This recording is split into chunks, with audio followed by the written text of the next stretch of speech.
তাহলে বাটকে আমরা কখন প্রোনাউন বলবো? বাট যখন পূর্ব অবস্থিত নাউনকে নির্দেশ করে এবং দুটি বাক্যকে যুক্ত করে এবং নেগেটিভ অর্থ প্রকাশ করে, তখন অর্থাৎ হু নট অর্থে ব্যবহৃত হয়, তখন বাটকে রিলেটিভ প্রোনাউন বলে।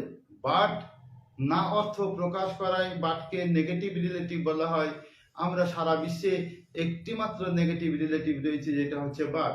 দেয়ার is no man who does not wish to be happy. এই বাক্যে বাট যদি ব্যবহার করি তাহলে হবে there is no man but wishes to be happy.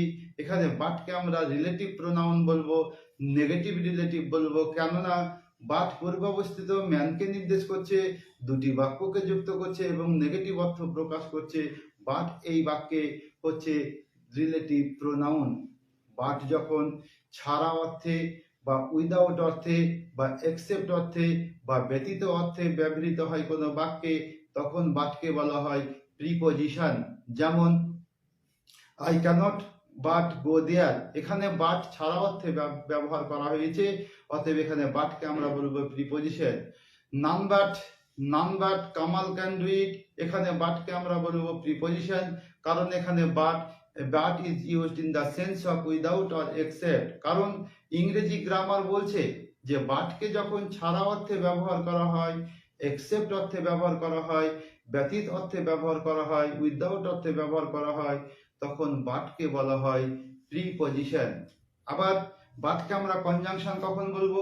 But যখন পরস্পর বিপরীতধর্মী দুটি বাক্যকে যুক্ত করে, অর্থাৎ কন্ট্রাস্টেড আইডিয়াকে যখন যুক্ত করে, তখন বাটকে বলা হয় কনজাংশন, অর্থাৎ কোঅর্ডিনেটিং কনজাংশন, অর্থাৎ কোঅর্ডিনেটিং কনজাংশন অফ কন্ট্রাস্ট। কারণ কোঅর্ডিনেটিং কনজাংশনকে চার ভাগে ভাগ করা হয়।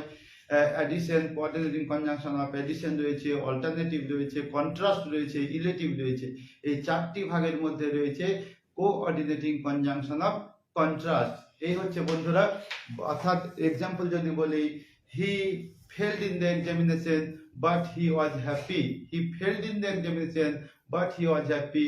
এখানে বাটকে আমরা বলবো কনজাংশন। কোন conjunction? Coordinating conjunction of contrast, coordinating conjunction of contrast. তো বন্ধুরা, আজকে আমরা প্রোনাউন এর যে রিলেটিভ প্রোনাউন রয়েছে তা কাকে বলে, অ্যান্টিসিডেন্ট কাকে বলে, রিলেটিভ প্রোনাউন গুলো কি কি রয়েছে, তার মধ্যে হু, হোম, হুজ, তারপর হুইচ, হুইচ, অফ হুইচ, বাটের ব্যবহার করলাম, আমাদের থেকে গেল দ্যাট আর হটের ব্যবহার থেকে গেল। বন্ধুরা, নেক্সট ক্লাসে আমরা আবার আলোচনা করব।